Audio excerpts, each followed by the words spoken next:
Hello guys! Welcome back to my channel. It's another beautiful day dito sa baryo. Andito pa rin po tayo guys, patuloy sa pagpapagawa ng aming bahay. At pang-5 araw na pala natin ito ngayon. Andun na yung aking mag-ama. Puntahan natin guys. Tingnan natin kung ano ang kanilang ginagawa. Nauna na sila sa akin. Ayun, kinukuha pala nila yung mga dating hollow blocks namin 2 years ago para madali na lang iasintada mamaya pagdating ng ating mga workers. Pang-5 araw na pala tayo ngayon guys ha. Kaya samahan nyo kami for the whole day kung ano ang kanilang gagawin ngayon at kung hanggang saan ang kanilang mga matatapos. See you later guys!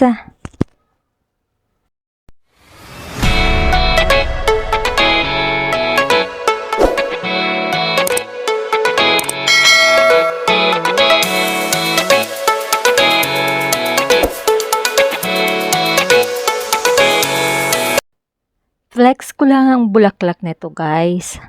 Napakaganda. Ano kayang tanim na to? Tingnan nyo ang tangkad ng bulaklak niya.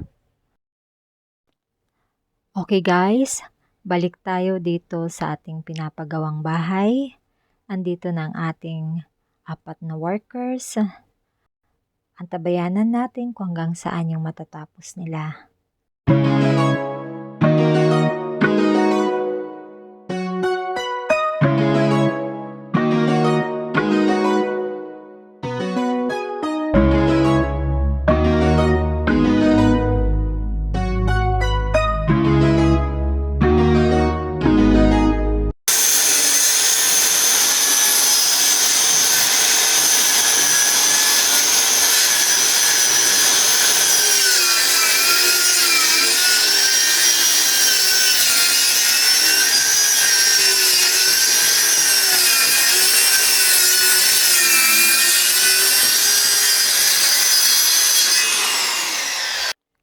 At habang busy ang ating mga workers, heto naman ang aking mag-ama, busy naman dito sa ginagawa nila.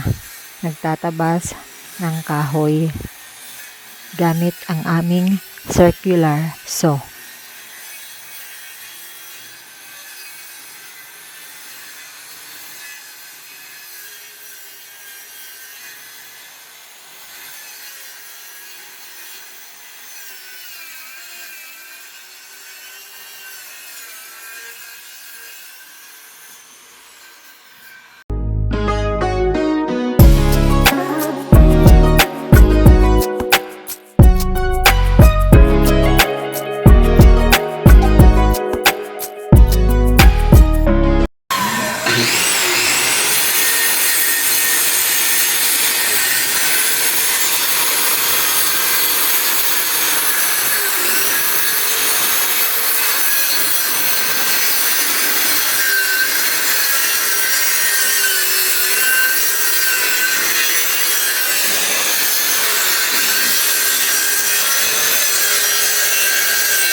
mister ko.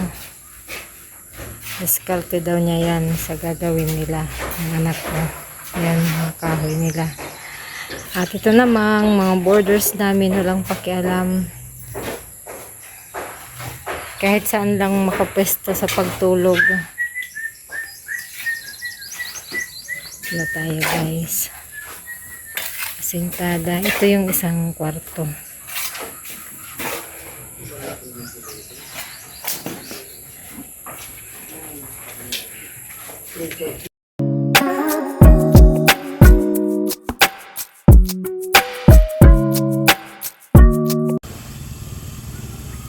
Tapos na naman ang araw ng gawa nila guys.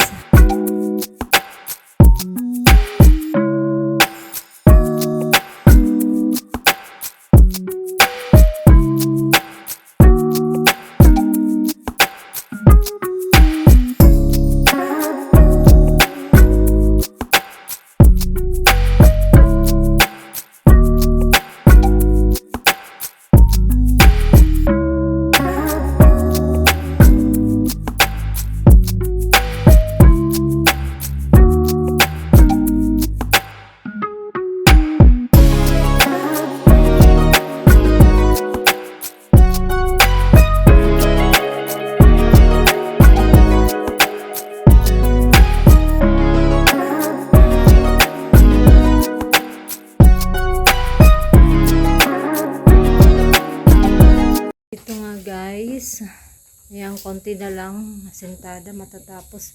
Bukas sigurado tapos na to. Magawa na rin ng para sa pinto. At for sure, ito naman bukas, baka tapos na rin doon dito. Asentada. At maumpisahan na rin dito bukas. Ito. Itong mag-ama ko, dadalhin na nilang mga gamit dun sa bahay ng mga pinsan namin. Inuuwi namin ang mga gamit nandito.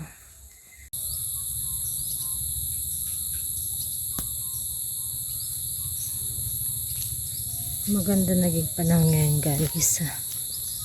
Buong maghapon, hindi umulan. Thank you so much for watching everyone.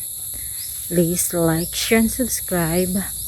At pakihit na rin ang notification bell para lagi po kayong updated sa susunod ko pong mga videos. Thank you so much everyone. Hello sa inyo.